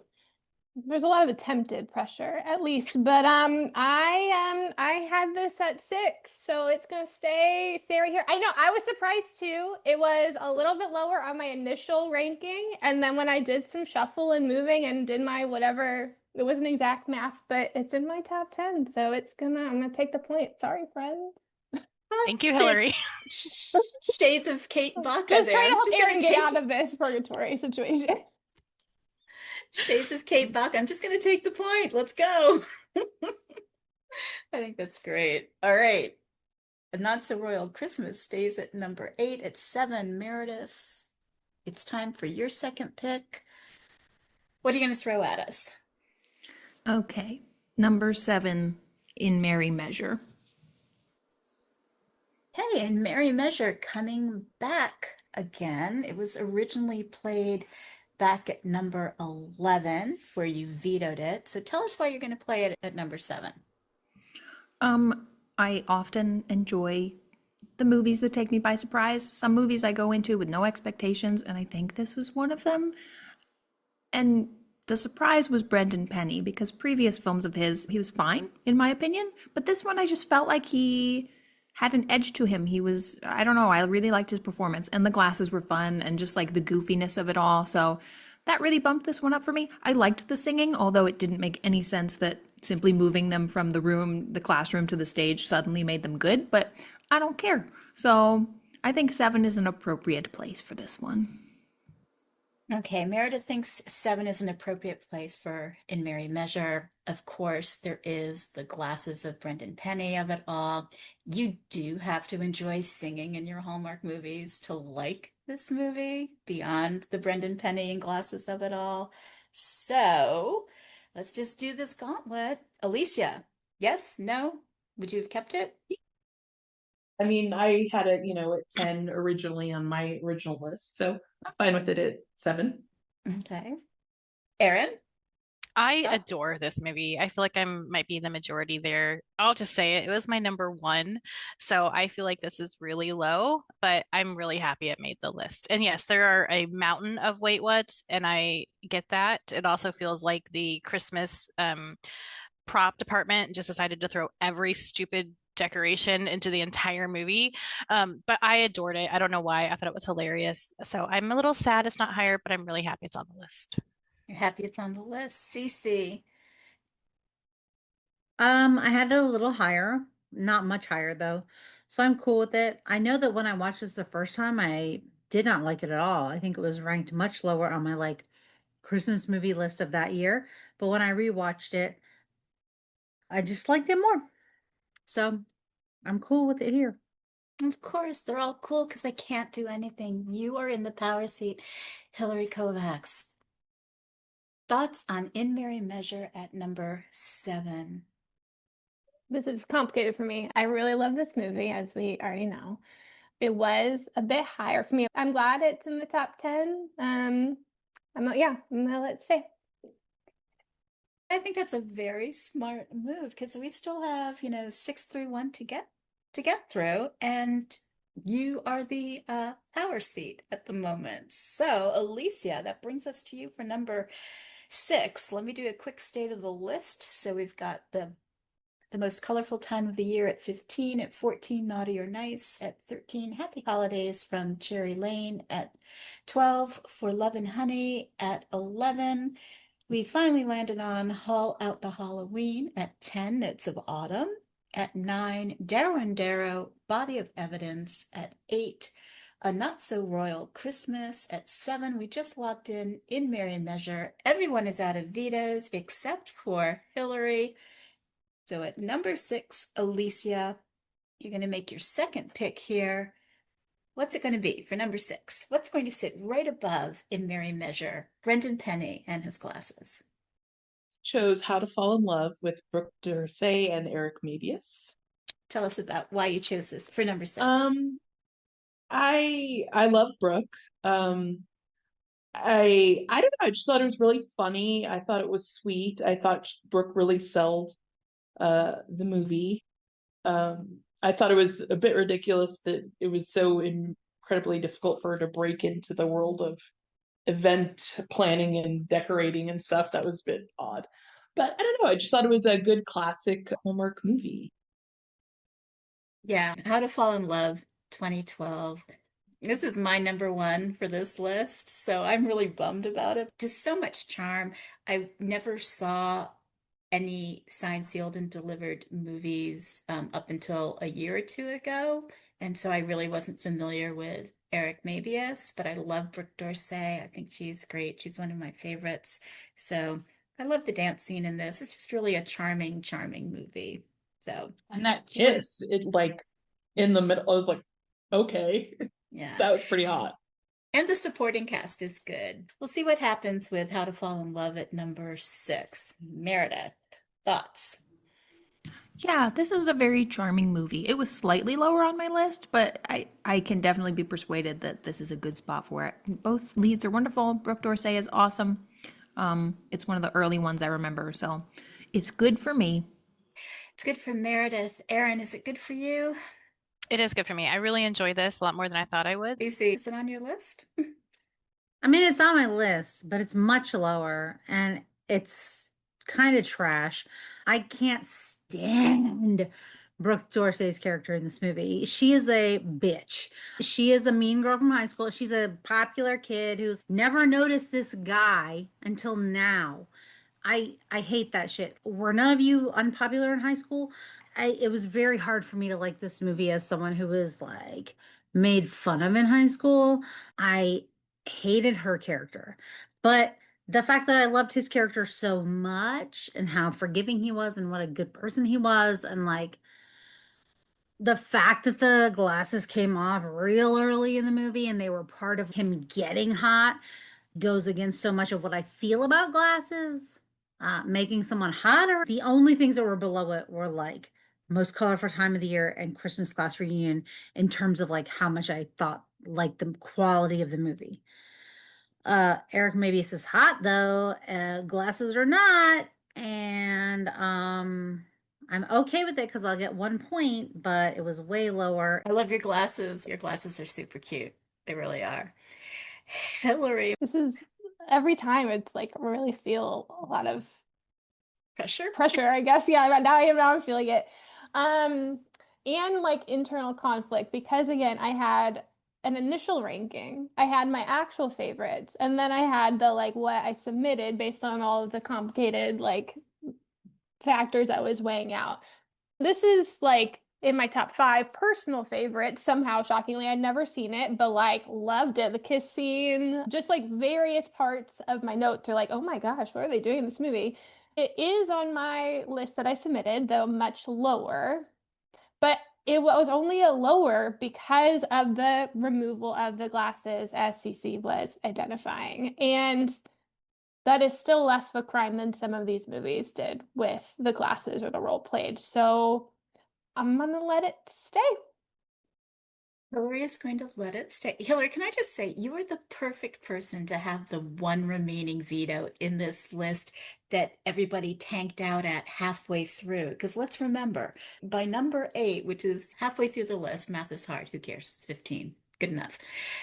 Like, I can see the wheels turning, and you're very process oriented, and you've got a good emotion behind your picks too. I'm really curious to see when and if you're going to play a veto. So, How to Fall in Love stays at number 6. That brings us to number 5. Hillary, this is your last pick of the match. We're now in the top 5, last of the runway. Yeah, which Let's is hear it. its Yeah. own pressure also. And we come back to some of the internal decision making I had when it comes to some of our series of movies. Because I think I said before, I'd never seen the Darrow and Darrow. I'm going to put a Darrow and Darrow movie here. And I'm going to specifically put the very first movie, the pilot. I know. It was not necessarily, I think, I don't remember which of the ones might have been a personal favorite above it, but it was important for me that this one be up high because of the role that the glasses played. In particular, in one of the opening scenes, she immediately is giving him crap about the glasses. And then she later compliments him about the glasses when he has him back on. This is perfect for this glasses draft that we're doing. I really liked them. I thought their dialogue was good. I thought their dialogue was good in basically all of these. I think it's a good one to be represented this high on the list, and that's where it gets to stay. So sorry, everybody. They're a narrow pilot. I love that. Great explanation, great justification. It really is. So this is the first of the four. This is when we first meet Claire Darrow. She's a lawyer and a single mom to her daughter Louise, aka Lou, right? There's a jewelry store owner that has large gambling debts with a Russian mob. There's a lot happening here, and it's all good and it's all entertaining. It's a good mystery, and there's a donut shop, so you can't go wrong with any of this, Meredith, can you? I mean, it's possible. Yeah, I don't feel like we need two Darrow and Darrows on this list, and I do prefer the last one of the series. But again, I can't do anything. I think something else deserves to be this high, but it is what it is. We're all friends. I would be surprised if another Darrow Darrow doesn't make an appearance. As I was saying, with everybody out of vetoes, it stays on the list. Does anyone have anything they want to particularly say about this movie that we haven't already talked about? Because if not, we'll just move right along to number four, because y'all can't do anything. The best thing about this movie is Lou, and she The doesn't wear daughter. glasses. She doesn't wear glasses and she's not a hunk. That's all I'm going to say. This first one is just like a setup to the other three movies, and I just don't think it deserves to be on the list. Like, I don't think Tom Cavanaugh was particularly hunky in it. And yeah, I don't like it at all. That's all. Is that all? Anybody else? We good? I like your pick, Hillary. I think it's great. All right, and I know Erin Beth, who is madly still trying to keep score in this chaos. I know she likes your pick too. So it's good. All right, number four, Cece, let's hear it. What's it gonna be? This is rough because like of my top four, three are still not played. But then two of my lower movies are not played, and I feel like people will play at least two of my top four. Um, That's a lot of math. it is a lot of math, and I kind of want to make Hillary use her veto. No. Um, so I'm going to play my actual four, which was The Cases of Mystery Lane, Death is Listening, Oh, okay. Tell because us I think about it's it. much better than Yeah. the original one. But me personally, the first one. I feel like this is where they really hit their stride as a couple. I feel like it's way funnier than the first one. The like scenes where they're going to yoga and Paul Campbell has to let his thighs out, which did not really add to the hunkiness at all. I'm gonna try to get my 2 points and just play it at number four since that's what I had at number four. Okay, so she's going to play The Cases of Mystery Lane, Death is Listening. This is the one where the podcast host dies, and Paul Campbell, Alden, and his wife in this, Amy Garcia, Birdie, are trying to figure this out. What happened here? It's their favorite podcast, and their host, the favorite host, is dead. So let's run the gauntlet till we get to Hillary. Alicia, I mean Meredith, your first step. Yeah, I totally agree with what Cece said. I like this one even better than the first because you don't have to go through the awkwardness of like, who is this couple? Oh, and they're not in great shape right now. So you get all the fun couple banter and the goofiness. And it was just really funny when Paul did like the tearaway pants, cracked me up. So I'm happy. It's my five, so I'm happy with this. All right, Meredith is happy with this. Alicia, do you like this? It's my number four as well. So yes. Oh, got some matching here. Erin? I'm in the minority. I did not like it nearly as much as the first one. I thought Paul leaned into his character too much, and it went from being endearing and a little bit of a nerd into just Jim Carrey, not so funny for me. I also thought that as much as I appreciated their work on their marriage, I felt that she also leaned into his quirkiness a lot. And I felt her character shifted so much from the first movie to the second movie. It was hard for me to buy into that. So it's not on my list. I appreciate what everyone is saying, but no, I think the first one is much better. But we just obviously agree to disagree, and it's all in Hillary's hands. It's everybody ends with, and it's all up to you, Hillary. Looking at you. I was not expecting my thoughts about what I was going to do to change in the course of the gauntlet, but it did. I was originally just going to let her ride because I like this movie. It's in my top 10. But it sounds like a lot of people would be getting a lot of points if this stayed right here. And so we're not going to let it stay here. Sorry. I liked both of them a lot. I had the first one higher, but veto indeed. Not because I didn't like it. I really liked it, but just not right here. Hillary, game face Hillary coming in with a surprise change of mind at the 11th hour, using her only veto, using the last veto in the game to take The Cases of Mystery Lane, Death is Listening off the list. Gameplay. She loves the movie, but she's like, how many people are getting 2 points on this? Not on my watch. No, not gonna happen. All right, Cece, whatever you say stays on the list. Buckle up, Right. everybody. Here we And go. and so we go with gameplay, and I'll play Holla the Holly, and we'll play it at number 4, and probably nobody will get 2 points because I doubt any of you had it at number 4. So we'll go with that, and we'll all get 1 point. I had Haul Out the Holly at number 4, but again, Oh. it doesn't matter what I think. All right, Erin. Well, you're nuts. You had that. You always have something crazy high that nobody else even had on their list, Lynn.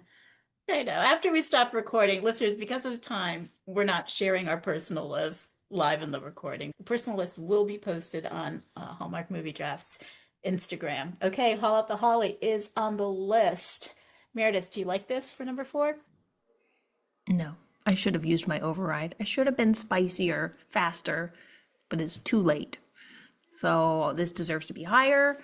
It is an injustice. That's all. Alicia? That was my number 2, but I'm fine with it at 4. Erin? Exactly what Alicia said. I had it number 2. I'm good. DC, it was yours to play at 4. It stays there. Hillary, are you okay with Yes. this one? It was my number 1, obviously, but I'm just glad that we got a couple of these on the list. I think the series deserves the representation, so. I think that's great. Okay, Erin, we're in the top 3 now. This is it. Shit Yeah. gets real. What's it It gonna does. be? This is tricky. I'm going to go with the Santa Summit. So the Hunkin Glasses is one of the ensemble cast members, Adam Hertig. I hope I pronounced his name right. The movie was fun. It was one of those movies that happened all in one night. You have Benjamin Hollingsworth and Hunter King. They were a super cute couple together. I liked all the missed chances and missed connections and how they found each other at the end. When he made the gingerbread house to really get her attention because that was what was on her wallet, I teared up. Like, that was the most creative way to get someone's attention. It was so thoughtful. And so we all would like to have someone who would do that for us. It was a great movie. The ensemble was fantastic. It was a lot of fun. And just the friendship of it all was very good to see on Hallmark. I wish Hallmark would lean more into, we don't need to have a romance. We can just have friendship, women supporting women or men supporting men, whatever. It doesn't have to always have a kiss at the end. So I really appreciated even them talking about the trials and tribulations the friends had over the year and how they were pulling apart but got back together as a group. I thought was very a great storyline that we need to see more of. So Santa Summit number 3.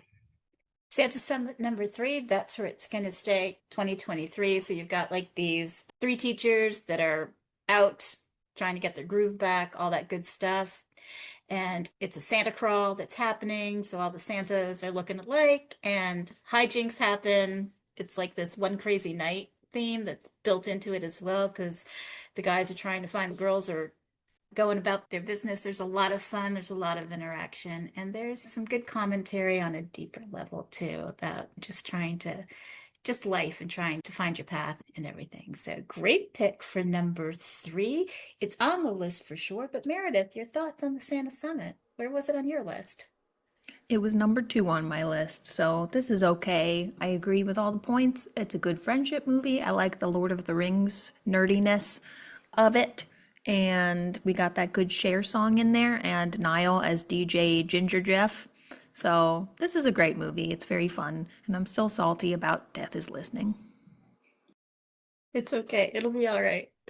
Alicia, was this on your list? If so, what number was It's it? my number 3 as well, so I'm happy. Yeah, I really liked it. It was fun. I watched it for the first time last night. I was coming into it with a lot of hype from people because I know everybody loved it. One thing I didn't love was that, and this was like a literal quote, like the character, the music teacher character, she literally had to win a dare for a man to leave her alone. And that was just like annoying. And I know essentially like it was played like it was good for her to share and all this stuff, but I didn't like that idea that for a man to leave you alone, you have to win a dare. But overall, I really liked it. Yeah, that's a bit creepy. Erin, was this on your list? No, I'm It was my sorry. pick. That was your pick. You know what? I'm always going to do this. Do you It's fair. remember? We'll just do it a bit now. And you can call me Stephanie next time and we'll be like carry him throughout. It's good. what is- Sorry. All right. Oh, you guys. Cece, save me. So I had this at 6 and I'm fine with it at 3. Because overall it would have been higher, but for the hunk level was not super high. But I'm thinking in retrospect that the hunk level would have been much higher if I had felt that. We were also looking at the women in the movie because Amy, I don't know how to say her last name, Groenig's character, super hot, hotter than her bespeckled counterpart. So I think I might have rated it higher and it might have ended up in my top 3 because it was in my top 3 based on like my overall rating of the movie and how much I love that movie if I had considered her. But because of the heteronormative standards of our society, I think I was only looking at the men. And that sucks for me as a bisexual female. But anyway, I'm great with it here because both of them are hot. Thank you. Well said. Hillary. Yeah, I had this a little, I had it at 7, so I didn't have it dramatically lower. I think, and that was mostly because again, the Ben character didn't really matter as much, but because she was also wearing glasses. So like that also helped bump it up. So it's fine. Very good. All right, the Santa Summit number 3. Meredith, that leaves you to pick the number 2. We had 23 movies. We've done 13 of them. Still 10 more to choose from. I wonder what you're going to choose. Well, it's obviously cancel Christmas. No, don't worry. Okay, I'm gonna put my number 3 at number 2 because the Santa Summit was 2 for me. So that will be 8 Gifts of Hanukkah. 8 Gifts of Hanukkah. All right, tell us about the movie, why you love this. I rewatch this one every year, at least once. My parents and I love it. Jake Epstein is just a favorite of mine. I like the friends to lovers trope. I like that there's some intrigue where like she's got these 3 guys who are interested in her and just I do think the more I watch it, it's like, girl, you are not paying attention. Like, how do you not know who's giving you these gifts? And if they would just communicate, it would make such a big difference. Jake Epstein's wonderful. Inbar Lavie is wonderful. They're just a great couple. It's heartwarming. It's wonderful. It makes me want latkes. It's a good time for me. It's a good time for everybody. It's from 2021, so it's basically an anonymous suitor sends Sarah, the optometrist, a gift for each night of Hanukkah. She doesn't know who it is, and she's trying to find out who her secret admirer is, and she learns that her one true love might just be someone she never expected. You think? I do love the friends to romance trope as well. It's a great pick for number 2.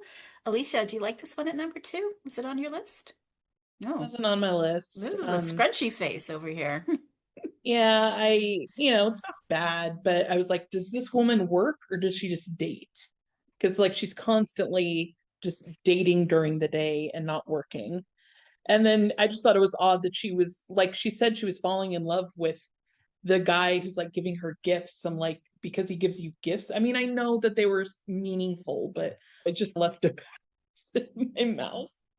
And then she says she's never taking this off. I don't remember what it was, a bracelet or whatever. What if it's not the guy that like you end up with? You're gonna wear some other guy's like bracelet or watch or whatever it was. I just thought that was odd. But anyway, what are you gonna do? What are you going to do? What do you think? I adore this movie as well. I had a friend visit this weekend who's not a Hallmark fan. She watched it with me and she actually liked it. And so I say if someone who's not a Hallmark fan watched the Hallmark movie and they like it, then there must be doing something right. So I'm very happy. I had it at number 4, but I think 2 is actually a much better spot for it. All right, so you're cool with it. Cece, how about you? Was this on your list? It was on my list. It was number 10. Mostly got knocked down because the character in glasses is not one of the leads, and also that he's not super hunky. But I mean, it's like a good movie. I don't dislike the movie. Hunk level 3, glasses level 4, not a lead, -2. So, anyhow, I'm fine with it being on the list because I get a point. Hillary, 8 gifts Hanukkah. Liked it outside of the draft, just off my list because, well, objectively, it's really, really good. Yeah, Glasses Guy, barely a feature of this movie. So that's, oh, whatever. That's right. All right, Alicia, this is number 1. Yeah. Now, before you say your number 1, Aaron Beth, you've been so good trying to keep score without screaming. You were muted, so maybe you were screaming. We'll see. But for the number 1 picks, you've got all the lists in front of you. Were they all the same number 1s, or was there a lot of variety there? No, they are not all the same. There's a slight variety. So really, Alicia could play anything here. She could, but I think I know what she's going to play. So What's it going to be? I'm gonna play my actual number 1 so that I can get 2 points. But I could have gone with either of the ones in this series. I don't recall like favoring one over the other. So I'm gonna go with the Cases of Mystery Lane. The Cases of Mystery Lane, which was originally played by Aaron at number 8 and was vetoed by Cece, has now moved up and is our number 1 pick for this list, The Cases of Mystery Lane. Why did you choose this for number 1? Not just for the points, but what is it did you like about this movie? Yeah. I think I said before, it's really funny. I wish I had written it. I'm jealous. I thought Paul was a great glasses wearer. I love Amy Garcia. This was really funny. I'm not a huge mystery person, but it's my favorite of the mystery series. I'm bummed that it's been canceled. And yeah. There's like stunned silence here. This is so funny. You guys, you did a great, great job. Aaron, Beth, do you need a moment to try to figure out who won this draft, or are you good? no, because I was fortunate to be pretty sure what Alicia was going to play, so I was able to do some preliminary math beforehand. So I do know who's going to win. Do you want to do you and I first, or do you want to do Oh, them sure, first? yeah. You can let's do our lists. And again, you can see these lists on Instagram. We tied with 13 points each. We were neck and neck the entire time, but it helps that the majority of the movies on the list we had very similar. It's a Christmas miracle. We can be friends still We can because we always just duke it out afterwards. Yeah, we do. Is there a movie on your list that hasn't been talked about? Um, honestly, I think that it's going to be talked about, but A Southern Family Christmas is on my list. I thought it was a really good one. Several of the drafters have it on their list. It really was a cute movie. Okay. I think there's a movie on your list you want to wax poetically about, though. Am I I'm not gonna correct? wax poetically about it. It's my number 15.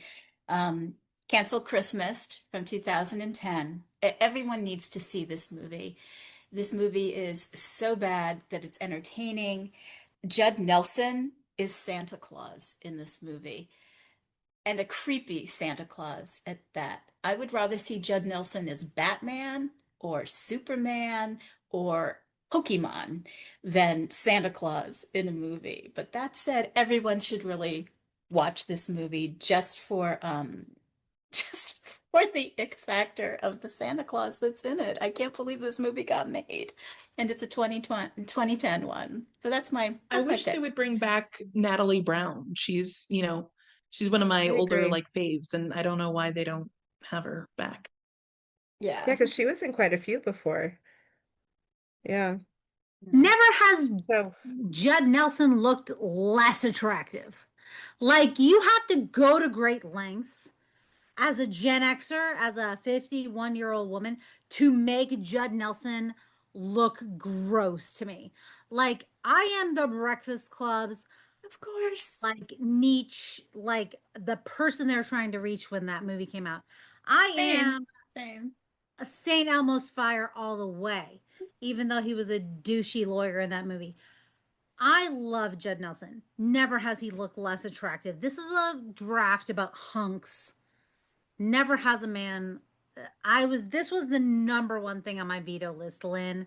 How could you do this to me? Had to, because my opinion doesn't count. So sometimes I'm just here to enlighten and expand people's, viewing of Hallmark movies. But honestly, everyone should watch this thing because it's a ride and it's crazy. And Judd Nelson as Santa Claus is never a thing that should ever happen again in anyone's world.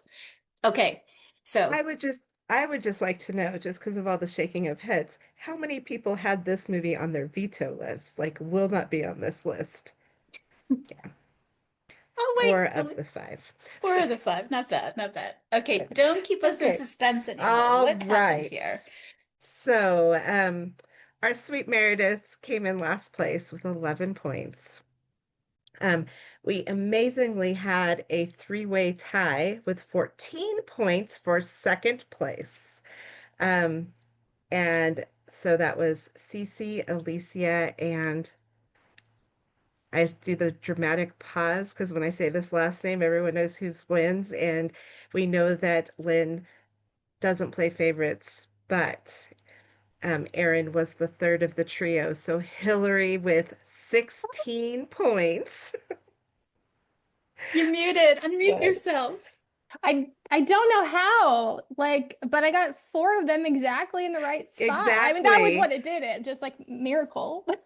It I don't play absolutely, favorites. This is it great. absolutely is. Like it was those four in the right spot because everyone pretty much had very similar numbers of movies and in the right spots. And um, I will say what I noticed as the scorekeeper, with five people, your chances of getting them in the right place goes down drastically.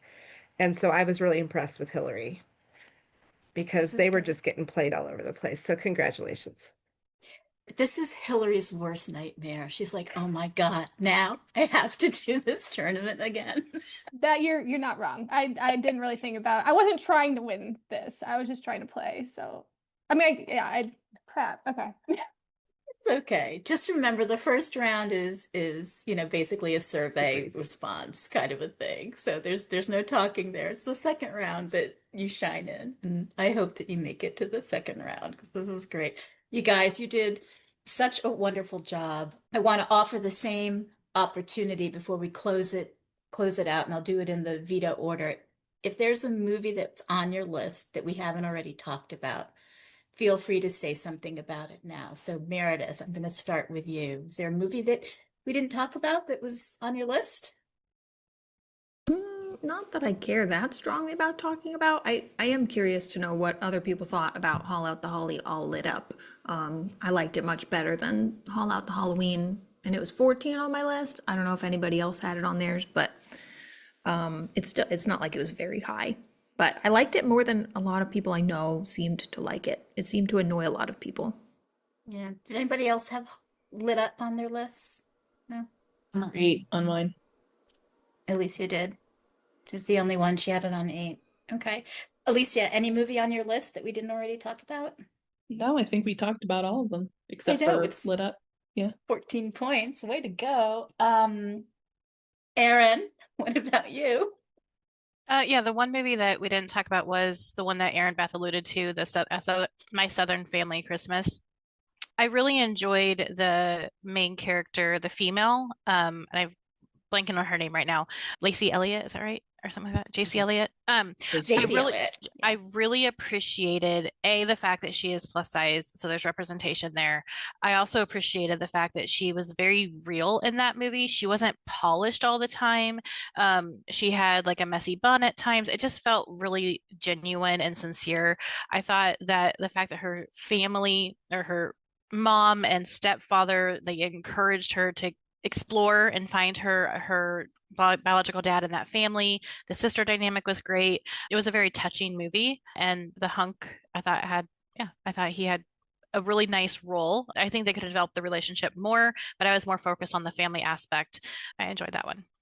Yeah, the hunk is Ryan Rotman. Bruce Campbell is in this as the dad, kind of steals the show. Moira Kelly is in it. There's a lot to love, right? So who doesn't love a good Southern Christmas? Good choice. Cece, any movie on your list that we didn't talk about already? You were one of the 14-point scorers, so you did a good job. My Southern Family Christmas for sure. Like that was one of the few movies where the bespeckled hunk got a 5 for me because I think Ryan Rutman looks hot as can be in that movie. And the only other one that didn't make it on my list was the Christmas Class Reunion, which got vetoed earlier, which was my number 15 and just was like the character with glasses was not particularly important to the plot. Really just was guiding that was just the Liberty Bibberty guy and the plot of the movie. I'm a big Amy Teagarden. It's tea time, quote unquote, as Bran would say. So I love Amy Teagarden. I like that movie. I found it very relatable as someone who has had to plan high school reunions. Everything else on my list pretty much made it just in the wrong spots. Hillary, what about you? Was there anything on your list? I mean, you did well, 16 points. Way to go. Yeah, I don't think it got mentioned on, 'cause I didn't mark it as vetoed either. The Witness to Murder, Darrow and Darrow one, the last one where they got together. I really liked it. I'm glad that they got together before the series ended too. I just had a good time with that one. It was on my list.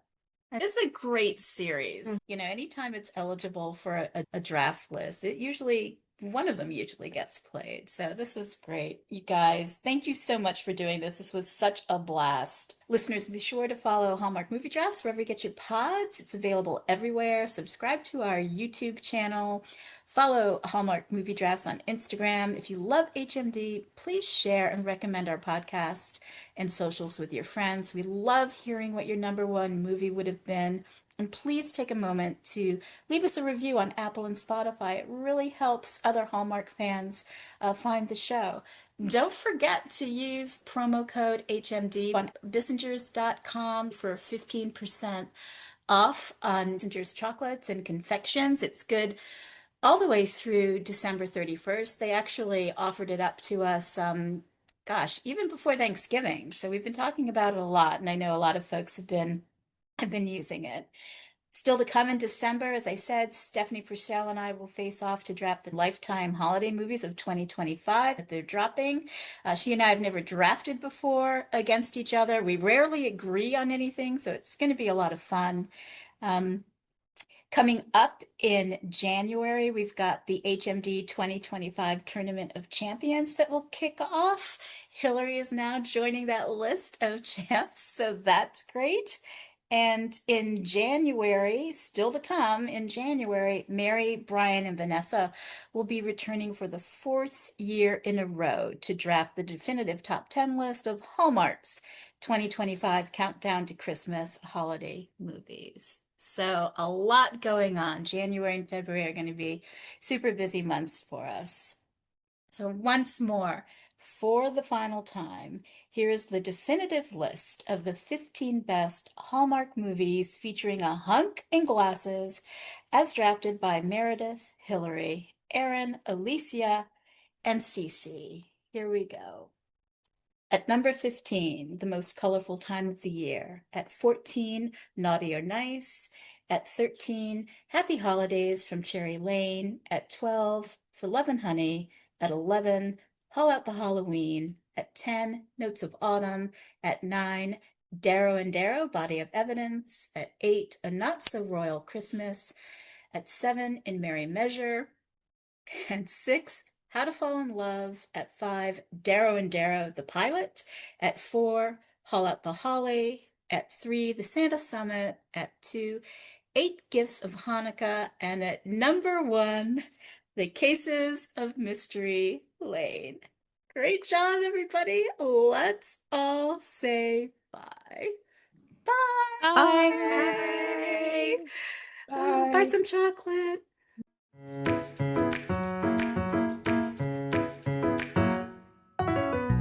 Hallmark Movie Drafts is a monthly production. Like the show? Leave us a review. Spread the word. Help Hallmark movie fans find us. Follow the show at Hallmark Movie Drafts on Instagram. And subscribe to our YouTube channel. We just started one. It's free, I promise. Stephanie Purcell creates the movie synopses using descriptions from IMDb or Hallmark.com as a base. Kate Baca, she creates and vets the list of eligible movies and manages our Letterboxd account called Hallmark Drafts, where you'll find the movies for each show, as well as the final top 10 lists and the panelists who drafted them, so you know who to blame. Erin Rempe and Jackie Finestone help with special projects. Erin Bass-Cermak, she creates the trivia round questions and, along with Stephanie, Kate, Erin, and Jackie, provides additional creative, research, and hosting support. Me? I'm Lynn Austin. I'm the showrunner, producer, and host. I staff the panels, manage the show topics, the production schedule, and the HMD socials, and I edit and publish the podcast. And none of this would be possible without the Deck the Hallmark podcast double-deckers, who share their passionate opinions on these Hallmark movies that we love, or maybe not love, so much. See you next month.